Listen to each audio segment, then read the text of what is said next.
My mom wouldn't have bought I'm it either. like, That's why I know exactly what you're talking about because my mom would not have bought that I at all. don't think she was buying it, but No. she was just like, mm-hmm. It's The Rock We Live On with Mo and Craig. Cheers. Cheers. Episode 1. Officially. Unofficially. I don't know what it is. Officially or unofficially. Which is actually this is episode 2. Will be listed as episode 1. Yes. We did the best we did the best podcast ever recorded. We did. Ever known to man. It was great. great. An immaculate recording. It was the best thing you phenomenal. could ever listen to. And me being producer and director and editor, I screwed it all up and we didn't record a bit.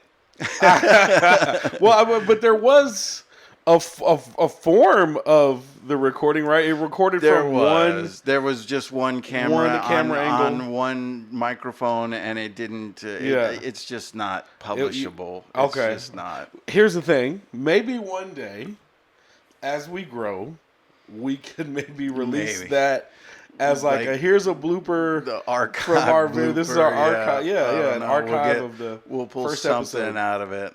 But yeah, I apologize. So here we go. We're gonna Yeah. do it again. Try it again. Second time's old the man charm. with all this technology. I'm trying to work it out, but we'll get there. Man, It'll be listen. Trying to set up that link between TikTok and Facebook just now. Right. I felt like a Neanderthal. Like, oh my gosh, that takes a lot. I did not, and that's honestly part of why I've been told for years that I needed to do more on TikTok. Yeah. I needed to have a creator page and utilize social media to get paid and use my talents on social media.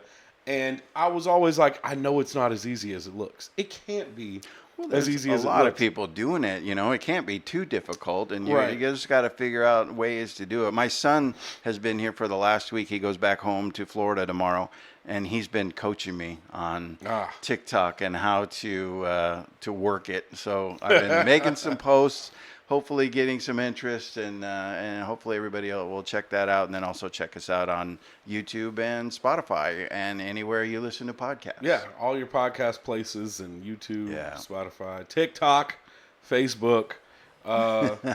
I for one I realize that a lot of young people don't really use as much Facebook anymore. So if we want to appeal to the younger crowd, we're going to have to be on the good old Yeah, we TikTok gotta and be on stuff the like new that. stuff. Yeah. We got our TikTok followers up way quicker than our Facebook followers went up. So maybe that might be our Well, bread and you know butter. what we have to think. There's a movement going on. There's what they're calling it. It's dads helping dads, dudes helping dudes, guys helping guys. Those are all hashtags. And Oh, really? I I haven't threw seen it out there. We're both dads. We're both dudes. We're both both guys. guys. And I'm like, hey, guys, dudes, dads, help us out. We Yeah. want to get things going here and get a little interest in our podcast and what we've got started here.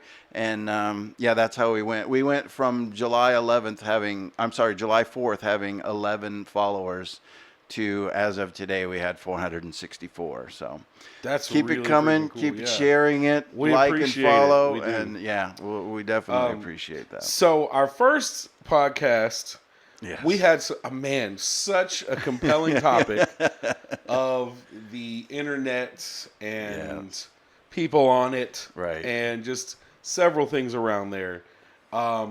Maybe we'll return to that at some We point. will. We definitely Yeah. have to relive that. And some of do. the other topics that we have in mind will maybe hit some of the things that we talked True. about. So But I feel like a good way to kind of reintroduce ourselves, or I guess introduce ourselves, since we didn't get to this is number one. Yeah, but we have our introduction video up if you haven't seen that. But I felt like, sharing some backstory, maybe some funny stories from our past might be a good way to let people kind of see who we are, find out about us a little bit. Definitely. Let me, real quick, I'm paranoid now because we've been talking. I'm going to go double check and make sure it's recording. You get started. I'll be right back. Okay, I'll start. Also, I really enjoy Bud Light. So if anybody wants to give us money, Bud Light, you can give us money. I drink a lot of Bud Light, to be honest with you. I'm not an alcoholic or anything, but I do drink a lot of Bud Light. We're good to go.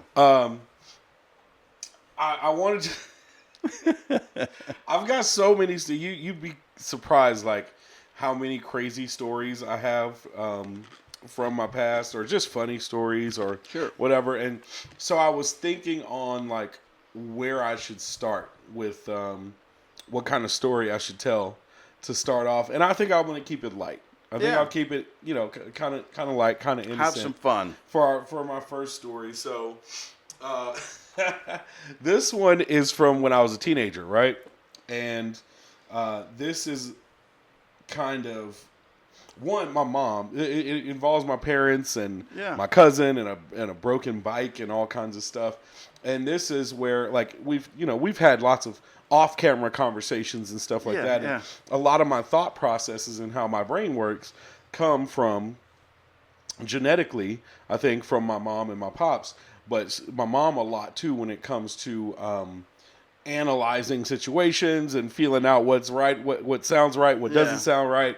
And so this is kind of going back to when I was a teenager, and having to try to outthink my mom so I wouldn't be in trouble. As a teenager, it's not always easy to do. No, it wasn't. They've got an edge on you. And I feel like I got the most of my mom's brain when it comes to that kind of stuff out between me, my brother, and my sister.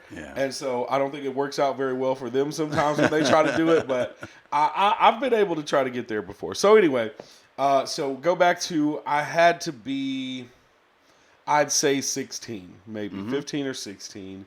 Did not have a license, did not have a permit or anything, but my little brother we all played AAU basketball, myself and my little brother. Oh, nice. And this particular time frame, it was a summer. My cousin was down visiting from Ohio. He used to come down every summer. And this year, my little brother's national tournament was in Cocoa Beach, Florida. And I didn't go. We weren't going. But my parents both, my dad was the coach for my brother's team and my team. And my mom kind of was, an assistant. She did everything. Yeah, always from involved. Yeah, that's cool. She booked all the hotel rooms, the rental cars, the making sure we had food to eat, all that good stuff. Yeah, my mom there's did a lot of work that goes into those teams, definitely. And not a lot of the parents, between my team and my brother's team, not a lot of those parents were super involved. We had a few that would come to the tournaments and things like that, but a lot of times, there were lots of times where the only adults were my parents and maybe one other parent for those tournaments. So anyway, I say all that to say both of my parents were going to this tournament. Had to be both of them. My sister went too. But they allowed me and my cousin, or my cousin and I, or my cousin and me, I think it's my cousin and me, to stay home, stay back. And basically we had like 5 days to ourselves. Come true for a 16-year-old. And so it was like, dude, we get to right. I had earned that trust, over time. Right.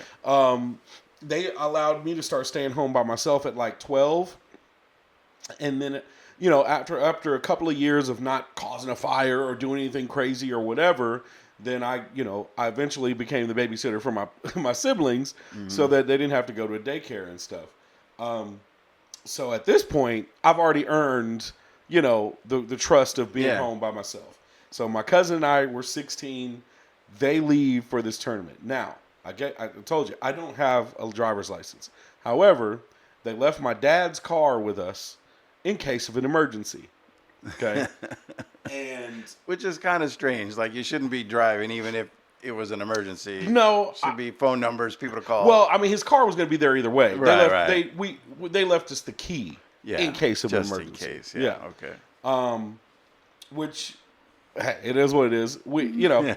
But, so, boom. A couple of days goes by, and one of my best friends he had a car, so we could ride with him, anywhere.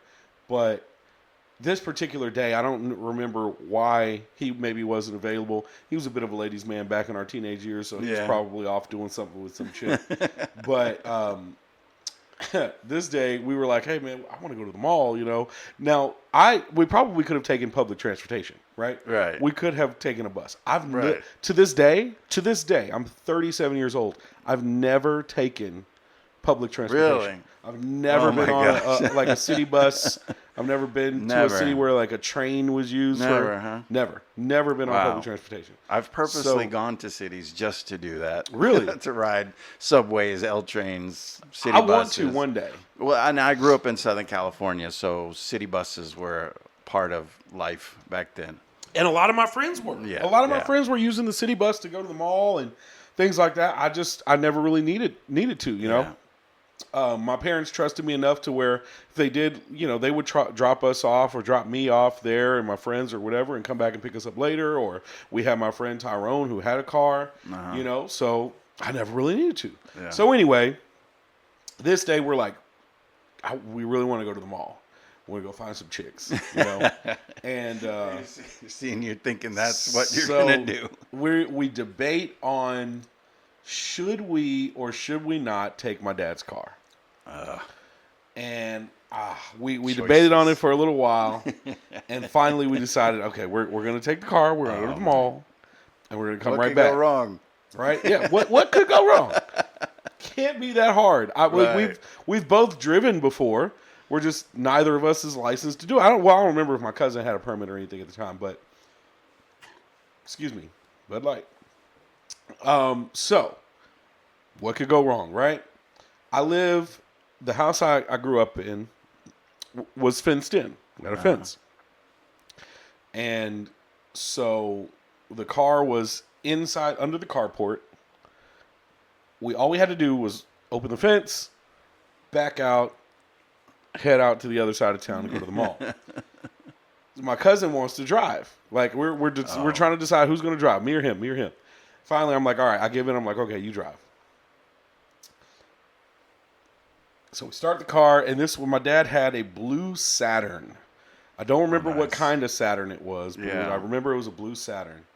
And my cousin starts backing out, and I'm in the passenger seat, and I don't know what happened. I don't know how, but he like misaligned where he was going. Oh my gosh! And the side view mirror, the driver's side mirror, yeah. side view mirror, hits the gate, breaks off the car.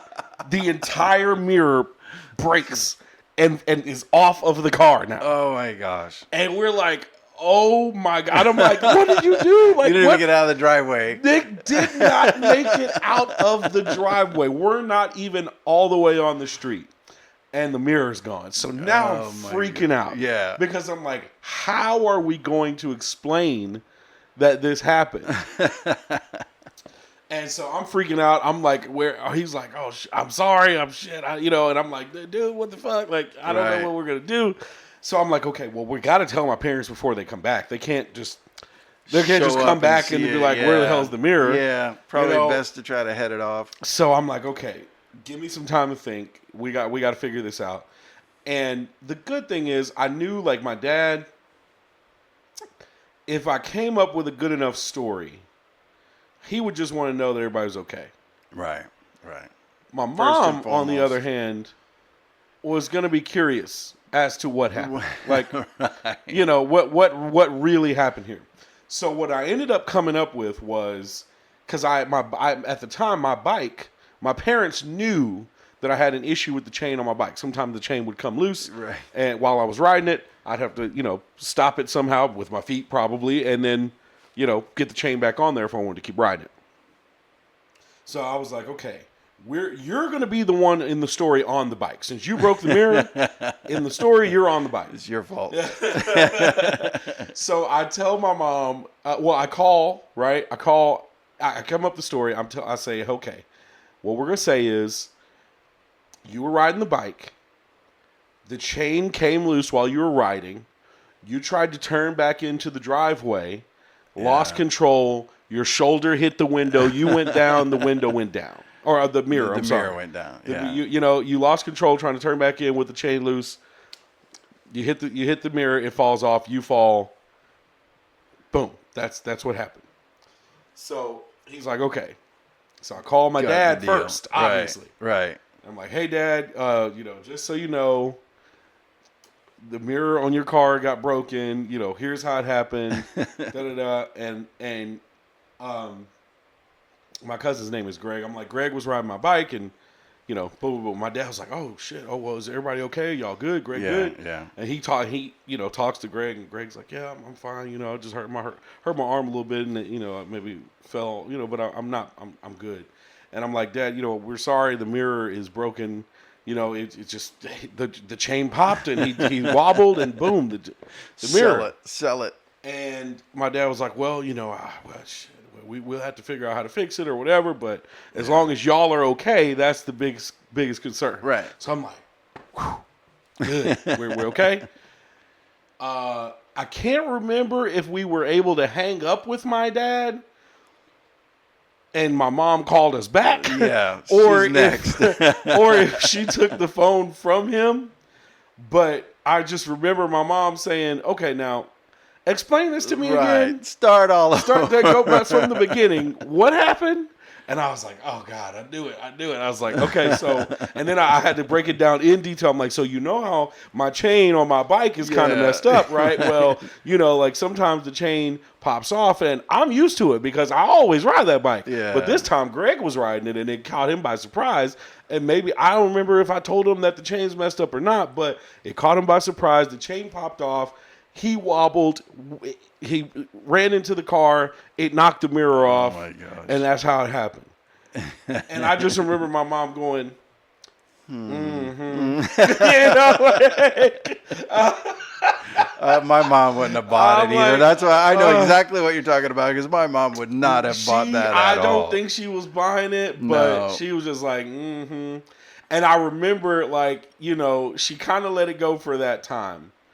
And I went over to the neighbor's house because the neighbor, we had a couple of friends that were my age, and I went to their dad and was like, I need help. We need help. I don't know what to do, And I remember him saying he could try to see if he could find somebody that he knows that would maybe be able to fix it for us or something. But we're teenagers. How the hell are we going to afford that? I had a job at the time, but I was working at Kroger, as a cart pusher. So I don't, so I don't even remember how that mirror got fixed ever. But eventually, after we became adults, I told him? my It came parents clean. what really Nice. happened. And she knew it. Yeah, my mom knew it. She Yeah, like, she knew. "Oh, She said, I knew there was something fishy about that story. And when I told my dad, he was just like, "Oh, y'all, man, y'all got me there, whatever."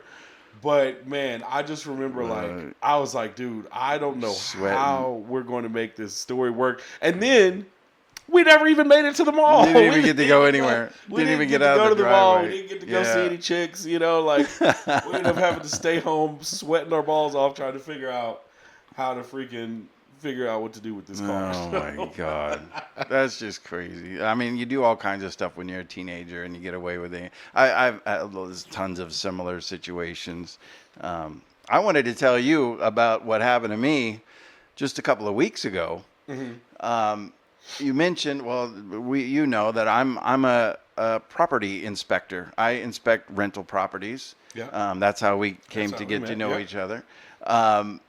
And sometimes not only do I look at current residents, but I look at move-outs and make sure the house is, in good condition and make a list of what needs to be done to get it rented. Mm-hmm. But then sometimes we do what's called an OCC. It's an occupancy check. It's where we haven't heard from somebody in a while. They haven't paid rent. We can't call them. We don't know if they're still in the property. So we go to the property. And everybody who's done these, they feel a little uncomfortable on these because you never know what you're going to run into. Yeah. I mean, what if you run into a dead body?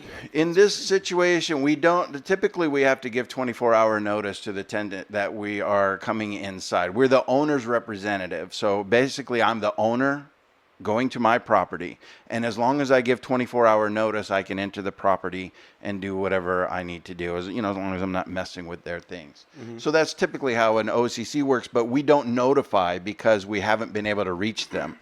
So we just go ahead and enter the property. Mm-hmm.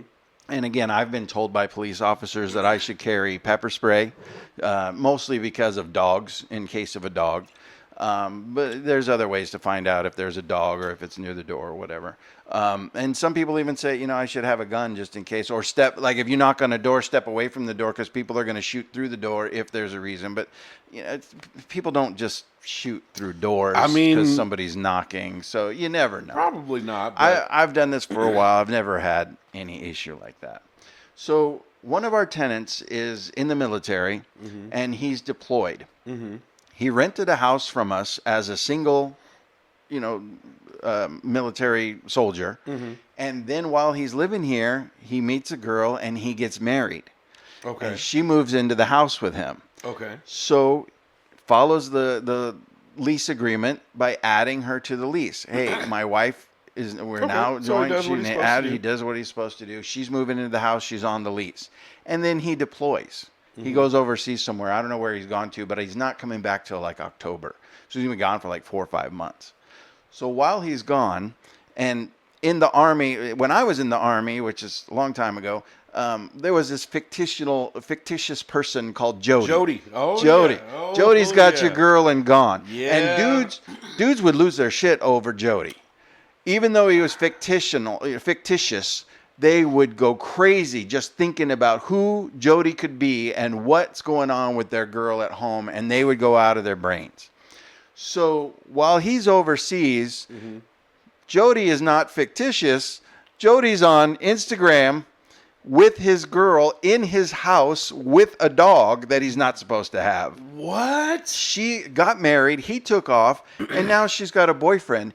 And they're snapping pictures and posting it on social media of them two in the house, hanging out, doing all kinds of stuff. And they've got a dog in the house.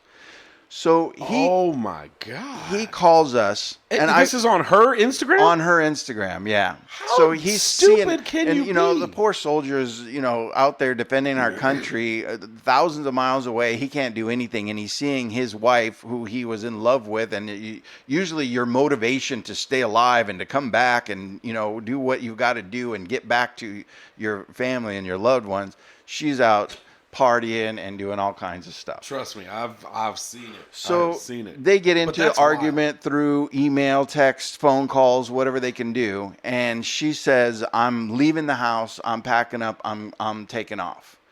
So he calls, or he sends an email to us. Can you please go check the house? I think she's gone. I don't know. There was a dog. I don't know if it's still there. I don't know who's taking care of the house. I don't know if the lawn has been mowed, which is a part of the agreement that you've got to keep that maintained. Right. There's nobody there. I don't know if there's anybody there or not, and I'm not going to come back till October. So I get the call. Go out to this house and go check it out and see what's going on. So I roll up to the front of the house, and everything looks normal. There's 2 cars in the driveway. It just looks normal. And I go walk up to the driveway, and there's a neighbor at the house next door. And they go, "Oh, there's nobody living there." And I go, "Really? Are they gone?" And she said, "Yeah, that girl that was there packed up her stuff, and she took off a couple days ago. And she hasn't been there for 3 or 4 days." Okay. I'm like, okay, cool. So now I know there's nobody in the house. So now for sure I'm going in just to check to see if I can tell if she's vacated the property or if there's an animal in the property that's not supposed to be there. So as soon as I open the door, an alarm goes off. Okay. And it's beeping and going crazy. So I close the door, I call my coworker, and I said, "Hey, I opened the door. The neighbor said there's nobody living there and that she left." I opened the door and the alarm went off.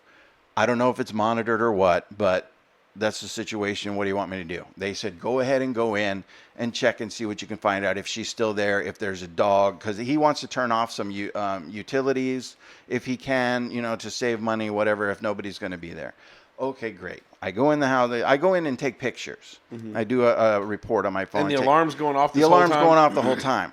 And I go in and I'm taking pictures and, just to see. And there's boxes that are half packed in the kitchen of some stuff. The master bedroom, I go in the master bedroom and the closet is half empty. There's no women's clothes in there at all. Only men's clothes. Yeah. Well, at least she has the decency to only take her own stuff. Right. So it looks like she's gone and her stuff is gone.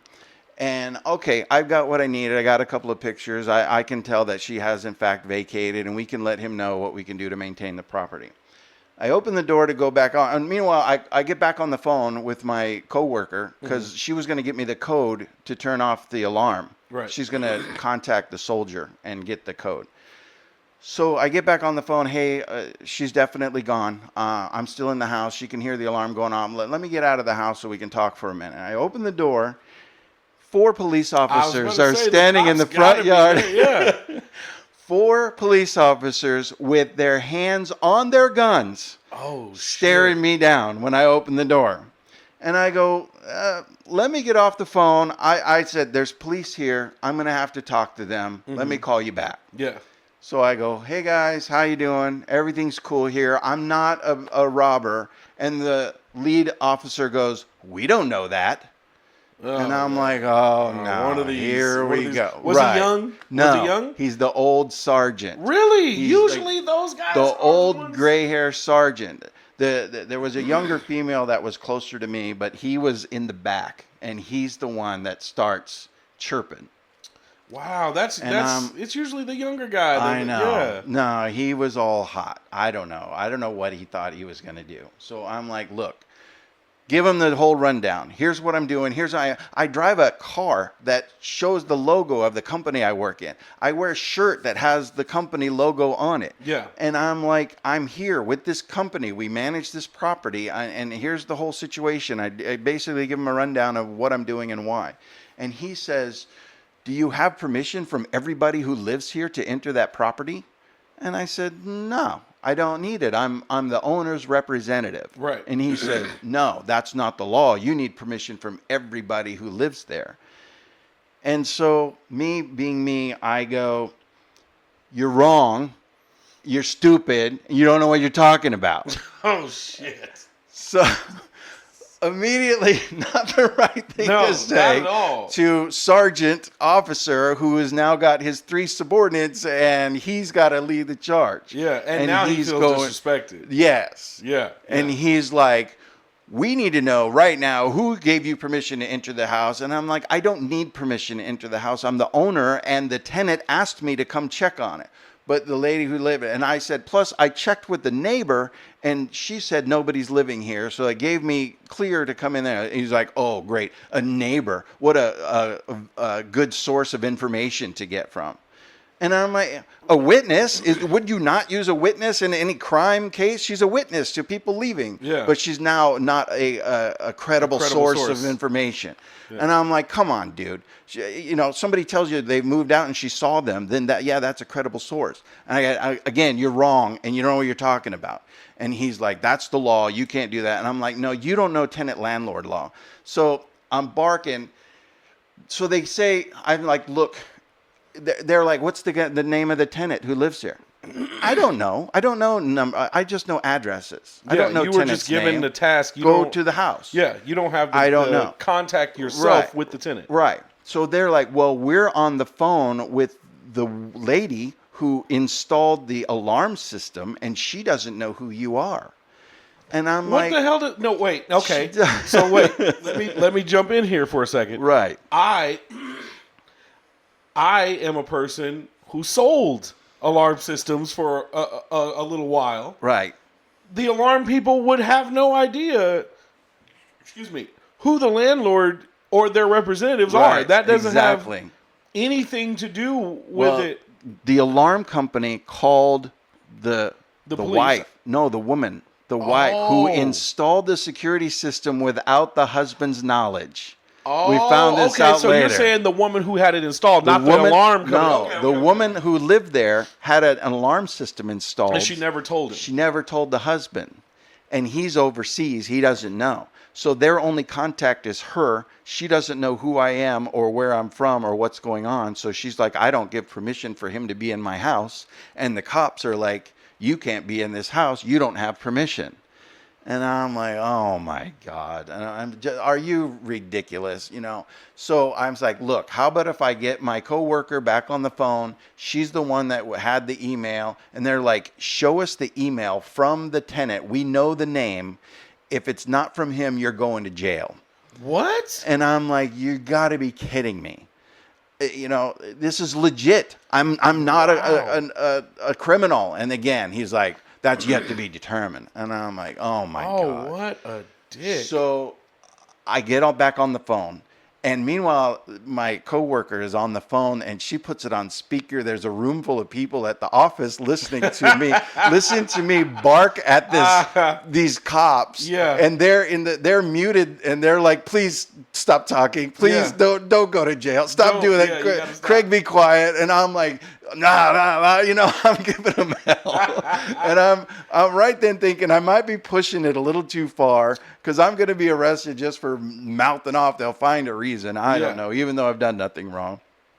And so finally I'm like, look, can you send me the email link so I can show them the email where it gave me permission to enter the house?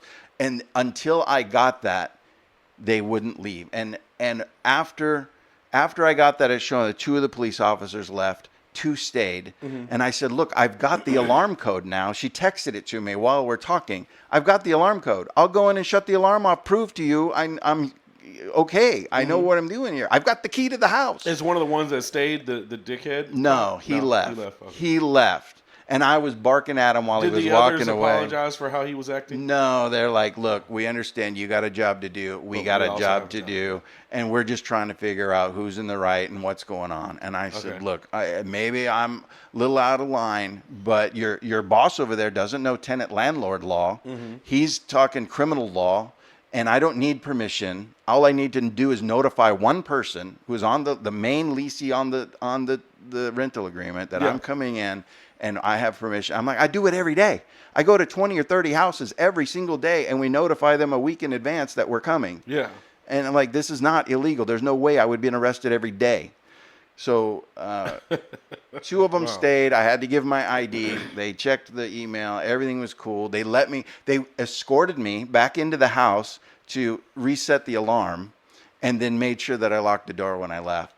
And that's how it ended. But I was like shaking, nervous. I'm like, man, I probably overstepped my bounds, but it was ridiculous. When I got back to the office, a couple of the girls were like so nervous that I was going to get arrested. And I know some of the girls at that office, actually. They're all really cool, but they're hilarious too. So they're hilarious. And it's all women in the office. Yeah. One of them actually used to, I'm sorry, I cut you off, but no, that's pretty much it. Used to listen to us, my radio show. Yeah. So when I was looking for an apartment, she was like, I know who you are. Took interest. I'm gonna make sure we help get you into an apartment. You know what I mean? That's awesome. So that's why I've loved living where I live because of that company. But you know what? That's crazy. Funny that you say that because in this day and age with the police and everybody battling with them, I try to show a little more respect. But if they're wrong, they're wrong. Yeah. And I pushed the limits. Yeah. And I probably went too far, and I got lucky, I think. It sounds like it. Yeah. I'm not usually the person that does the race card thing, but I would not try that. I probably wouldn't try that just because I'm like, you never know. Especially if he was willing to be a dick to you. Yeah. He'd definitely be a dick to me. Right. Well, there was some white privilege going on, and I probably pushed that as far as I could. As far as all right, dude. I know it exists, and if anybody who says it doesn't exist, you are absolutely wrong. It absolutely exists, and we're gonna start getting called woke. We don't have to go We're there gonna get too called much. woke. Most white people don't know about white privilege because they've lived it their whole life. It's normal. Yeah. But until you get into a situation where you see it, where you get to use it, I mean, only because of other situations that I've been in that I understand that I can get away with a little bit more than some people could, and I shouldn't do that. Though. I've got an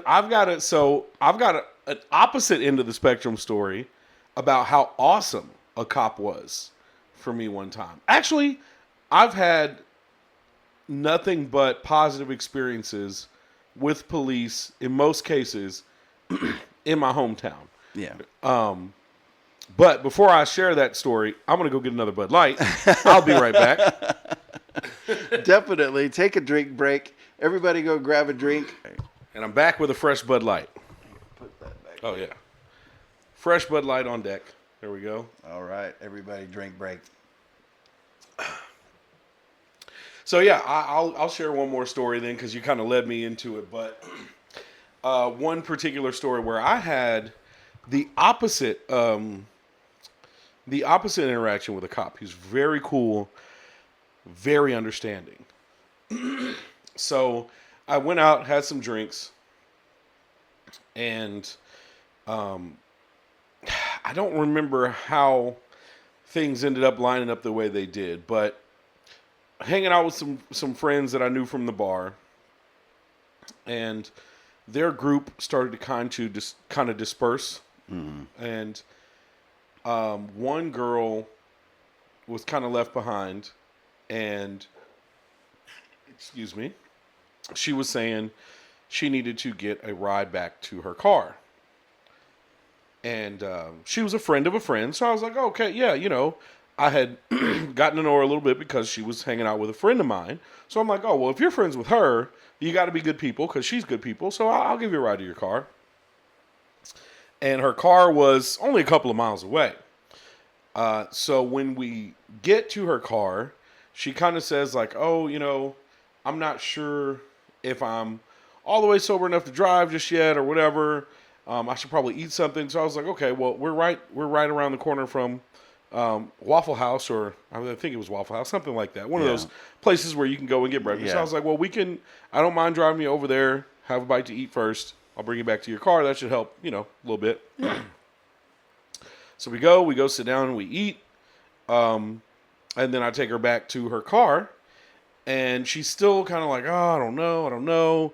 And by this time, I'm like, okay, well, do you need to park it somewhere in another parking lot and maybe sleep in it? Or, I don't. But so her car was parallel parked on the street. Uh-huh. So while we're having this conversation, I'm also like kind of catty corner on the street. I'm not completely in a parallel parking position, but I'm not all the way out in the road either. Uh-huh. And, well, I guess that looks suspicious to a cop. Yeah, that was back behind us. Like that, yeah. And so he hits us with the lights. He comes over and he's like, hey, what's going on? And I'm like, oh, I explained. I'm like, hey, I'm giving this lady a ride to her car, but she's not sure if she should drive and blah, blah, blah. And that's what we were discussing. And sorry, I didn't realize the tail end was out in the street. Yeah. And he's like, well, have you had anything to drink today? I was like, oh, yeah, I'm not going to lie. I did have a few beers and a shot or two a couple hours ago, But it's been at least 2 to 2.5 hours before I've actively taken a drink. Yeah. And so he's like, okay, well, do you mind getting out of the car and doing the sobriety stuff for me? And I'm like, sure, whatever. Like, I can tell I'm not drunk. I know I'm not drunk. So, I don't remember all the, I forgot the whole things, but it's the, follow my finger and the nose and all that stuff. And he's like, okay, look, I can tell you're not like plastered. I can tell you're probably fine to drive, but I know you have had something to drink.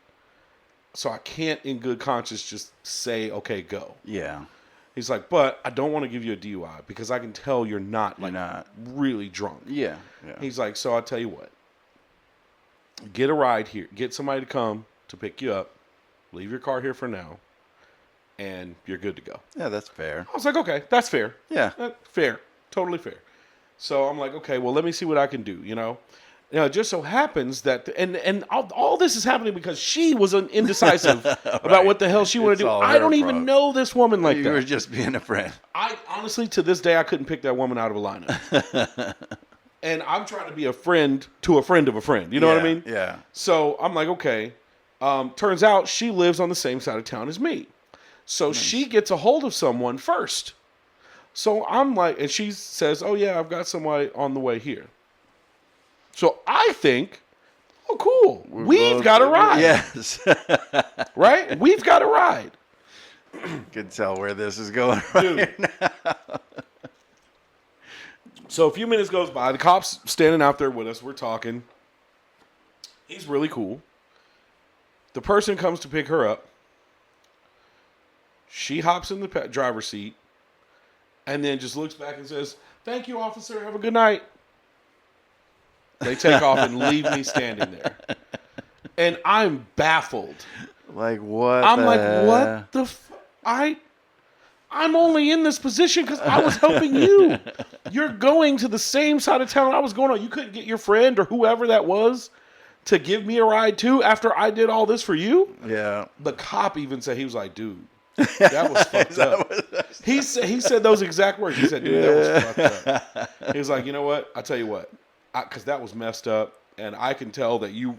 I was like, sir, I don't even know this woman. Well, like, I was trying to be helpful. That became obvious. And he's like, all right, look, telling I'll tell the you what. truth. Yeah, he's like, I still can't, even though she's not going to be in the car with you, I still can't just, in good conscience, like, if you were to crash and hurt somebody or yourself, I would, he's I would feel responsible for that. Yeah, yeah. So I said, I can understand that. He's like, so I do not want to give you a DUI.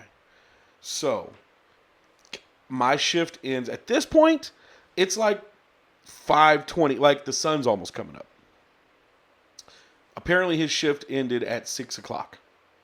So he said, I tell you what, I will stay here with you. Nice. Until my shift ends.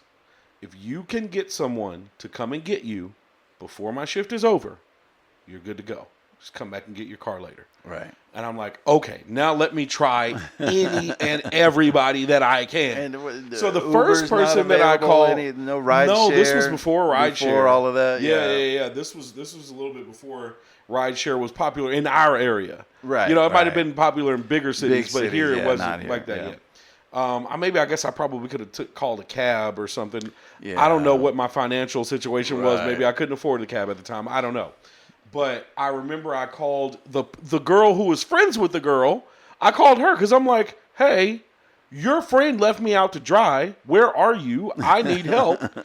And she's like, well, I just got home, but I'm already, I'm also drunk, and I can't come back and get you. And I'm like, dude, what the So I'm like, okay, I'm like, who might be up? And then my friend, Josh, and he still calls me out on this to this day.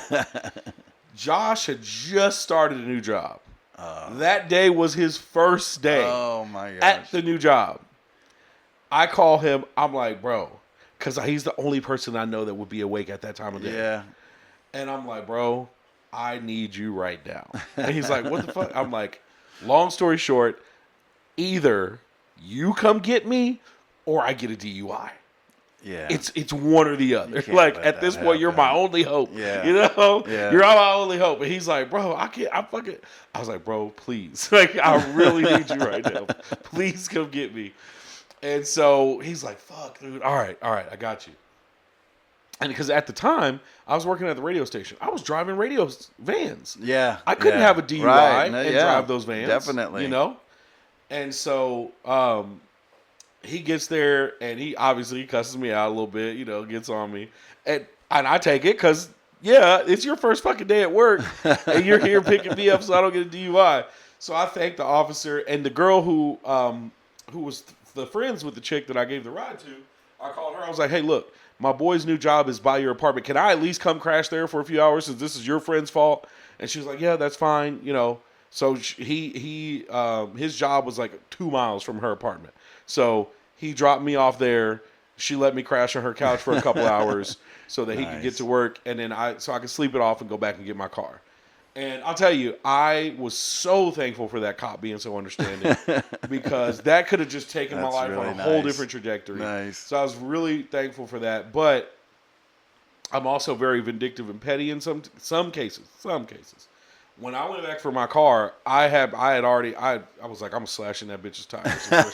If her car is still there, I'm slashing every fucking tire. You're gonna get her back.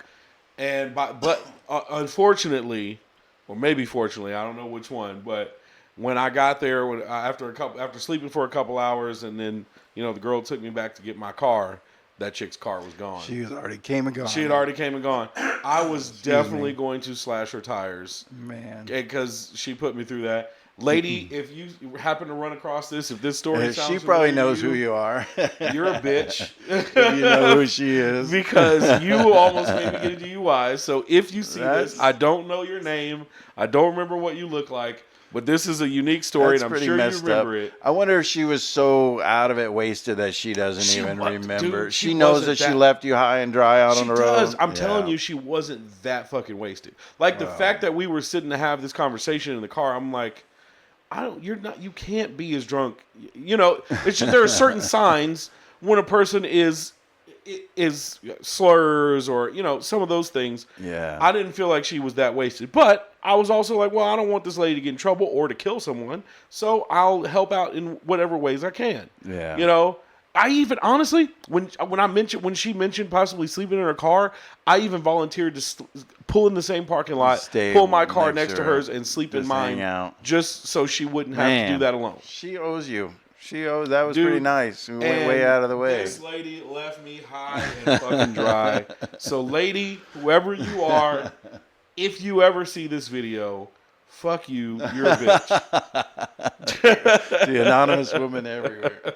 Can I tell you something real quick? And I don't want to get into another long story, but two things that you just mentioned: police and radio station vans.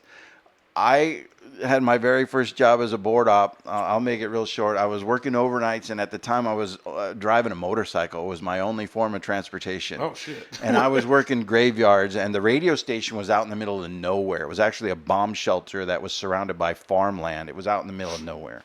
So I go up to have a cigarette, and I'm standing out on the patio, and I hear my motorcycle starting. And I'm the only one out there. There's nobody. It's dark. There's nobody around. And I'm like, somebody's trying to steal my motorcycle. Oh, shit. So I run to the front door, and just as I get there, I see my motorcycle driving out of the parking lot Oh, my God. with a guy on it, obviously. Yeah. I run back into the building and grab the keys to the radio station van. And I grab, back then, this was in the early 90s, we had a brick phone. Yeah. And I grabbed the brick phone and I hit 911. And so I'm on the phone and I'm running to the van and I'm, hey, somebody just stole my motorcycle. I'm in the radio station. I gave the call letters. I'm in the radio station van and I'm on my way to try to track him down. He drove into a riverbed and there's only one way out. So I'm going to go down the roads and try to head him off before he can come out. I know where he's going to come out to get to the road and I see if I can beat him there. So my motorcycle was like a street bike, so it wasn't going to do well in this sandy river bottom, but somehow he made it through there. But I'm flying in the radio station van, and I'm on the phone with the 911 operator, telling her where I'm going, what I'm doing, that this guy's got my motorcycle, and I'm trying to get him. And I get to where he should have come out, and I don't see him. But I drove crazy through all kinds of streets. I'm running red lights. I'm going crazy in the radio station van. I'm thinking I'm going to get fired because everybody can see this van. Yeah, like it's plastered it's with not like it'll stand out. Yeah, they make them loud and crazy. And I never did catch the guy. And I did end up getting my motorcycle back about 4 months later. It was in Amarillo, Texas. From Southern California, I lived in Ventura, California, and they drove it to Amarillo, Texas. Shit. They burned the clutch out and left it on the side of the road.